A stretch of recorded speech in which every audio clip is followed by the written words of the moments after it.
Je m'appelle Anouk, j'ai 27 ans, mais au moment des faits, j'en ai 22 et je vivais avec ma mère et mon petit frère. Tout se passait bien dans ma vie jusqu'au jour où mon frère a pris 7 ans de prison pour une affaire très grave. Ma mère est devenue folle et a fini en hôpital psychiatrique. Du jour au lendemain, j'avais perdu ma mère et mon frère, les deux personnes qui comptaient le plus pour moi. Un jour, sur un coup de tête, je décide de prendre ma valise, mes économies et de partir au Maroc. C'est pas réellement ce que je cherchais là-bas, j'avais juste besoin d'un nouveau départ. J'ai donc choisi ce pays parce que je le trouve beau et je l'aime beaucoup. Mais à ce moment-là, j'étais loin de m'imaginer que ce nouveau départ allait se transformer en drame. Là-bas, j'avais très vite trouvé un logement et j'avais payé 3 mois de loyer d'avance, mais j'avais plus du tout d'argent pour vivre, pour m'alimenter. J'ai tout mis dans le loyer. J'ai acheté que du riz. J'avais vraiment de la chance. Bienvenue sur ma chaîne YouTube. J'espère que vous allez bien. Abonnez-vous. Je ne sais pas pourquoi l'être humain préfère payer que la gratuité.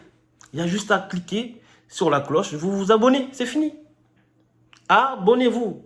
Enfin bref, aujourd'hui normalement je vous ai mis une vidéo de Jenna Story, une TikTokeuse assez connue sur TikTok logiquement et qui fait des story time.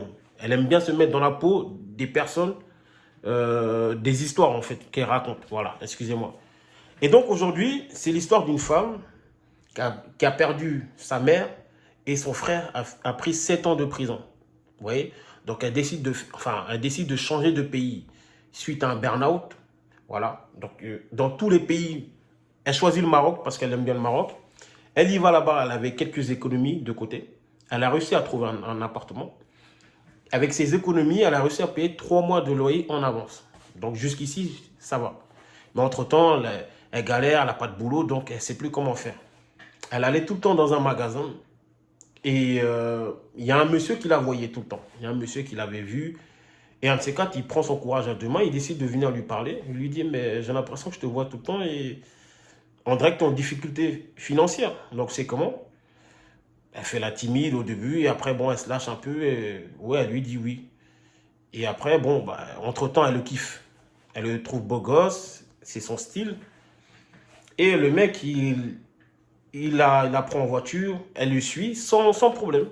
Il la ramène un de ces quatre chez sa tante. Voilà. Il la présente à sa tante et sa tante directement, comme c'est au Maroc, il y a une espèce de hospitalité. Parce qu'en Afrique, en général, hein, que ça soit en Afrique Nord, en Afrique subsaharienne, en général, l'hospitalité, pardon, est là. Donc sa tante, alors qu'elle ne la connaissait même pas, lui prend dans ses bras et elle lui fait un câlin. Voilà.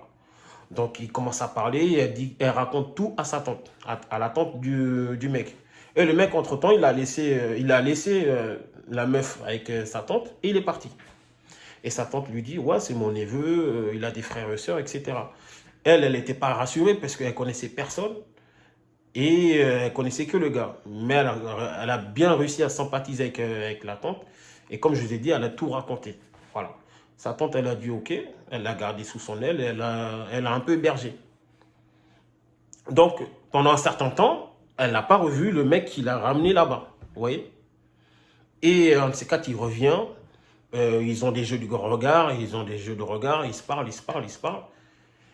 Et, entre-temps, voilà.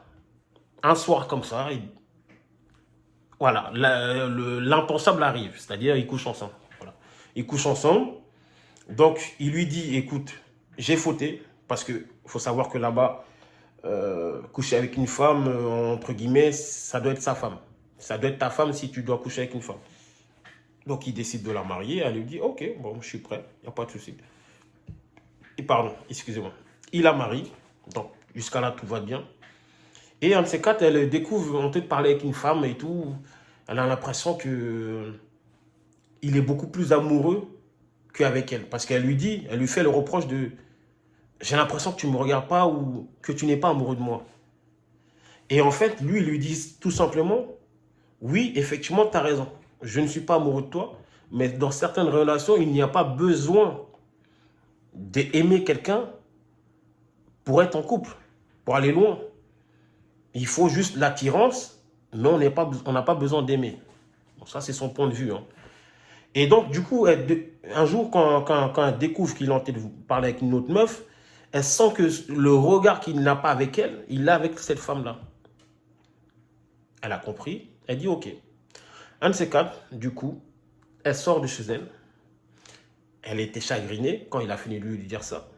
Elle prend une pierre, elle se la jette sur elle, ou en tout cas, elle a réussi à se faire des cocards, saigner, et crier à l'aide, au secours, au secours, au secours. Et les gens, ben voilà, les gens sont venus, beaucoup de femmes sont venues l'aider, évidemment. Elle est partie au commissariat, ben voilà, elle a accusé son mari, puisqu'ils étaient mariés, comme je vous ai dit. Elle a accusé son mari de coups et blessures. Et lui, il a été enchaîné derrière, il a été déféré derrière. Et il faut savoir que là-bas, on a beau dire ce qu'on veut, mais quand tu tapes une femme, c'est chaud. Donc, tout le monde accusé, et entre-temps, son père, ils ne nous le disent pas dans l'histoire, mais s'il avait une maladie grave ou quoi que ce soit, mais en tout cas, malheureusement, la dernière image qu'il a de son fils, c'est son fils violent envers une femme, alors que c'est pas faux, c'est faux, alors que l'histoire n'est pas vraie. Voilà. Donc, le pauvre, il a été accusé par son père, par sa mère, personne ne l'a cru, sa tante ne l'a pas cru, et la femme, elle se lève, un de ces quatre. Elle va dire ça à la fameuse tante, puisqu'elle s'entendait bien avec elle. Elle dit, écoute, tout ça c'est faux, j'ai inventé tout ça. Et elle retourne en France. Et elle retourne en France comme ça. Donc l'histoire se finit comme ça. L'histoire se finit comme ça. Et on ne sait pas le pourquoi du comment, mais elle n'a jamais dit à son mari que c'est pas elle. Que c'est pas lui, excusez-moi. Que c'est pas lui dans l'histoire, il est pas fautif. Mais elle l'a laissé comme ça. Ça veut dire qu'aux yeux de tout le monde, ben,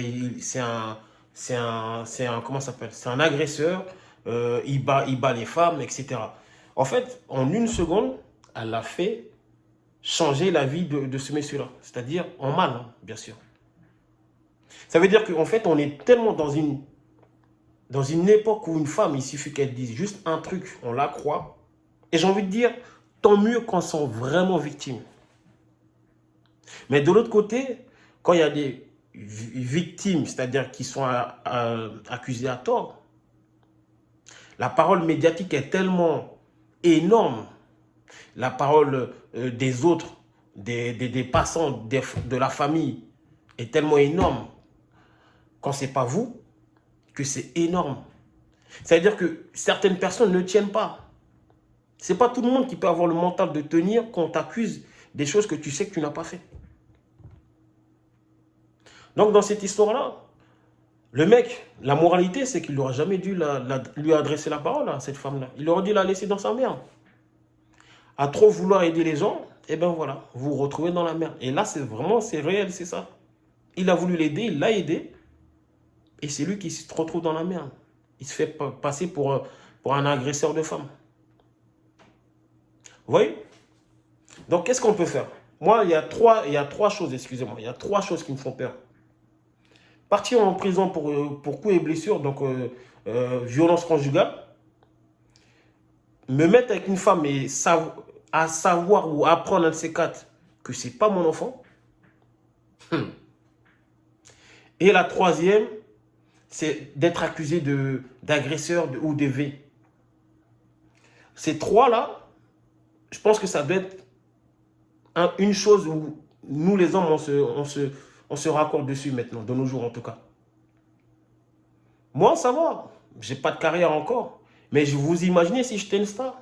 Il suffit qu'une femme vienne dire « il m'a battu » ou « il m'avait », c'est fini pour moi. C'est fini. Ça va très très vite. Le lendemain, je suis déféré, je suis en prison. Jusqu'à que, même quand je vais prouver que c'est faux, le mal est déjà fait. Parce que le casier derrière, on ne vous efface pas le casier. Eh ouais. Votre casier, on ne l'efface pas. Même si c'est faux derrière. Le mal est déjà fait. En tout cas, votre casier judiciaire, peut-être, je ne sais pas, je ne m'y connais pas. Dites-moi en commentaire si c'est possible. Mais votre casier, j'ai envie de dire, médiatique, c'est déjà acté. Beaucoup de personnalités se font avoir par ces trois choses que je vous ai dit. La parole médiatique est devenue le jugement de notre ère. Donc, messieurs, faites attention à vous. Faites attention à vous. Et faites attention à vous. Sortez protégés, sortez couverts. Et ne tombez pas dans les pièges de certaines femmes. Comme dirait un ami, Ne tombez pas dans les pièges des tantines. Il va se reconnaître, j'espère. Et je vais même un grand aussi, il dit, c'est toutes des Balthazar. En fait, il parlait déjà comme ça, c'est lui qui avait déjà employé ce mot-là avant même que l'histoire de Balthazar sorte. Il va se reconnaître, j'espère. Bon, c'était une petite réaction, mais en tout cas, faites attention à vous, messieurs. Sortez couverts et soyez forts.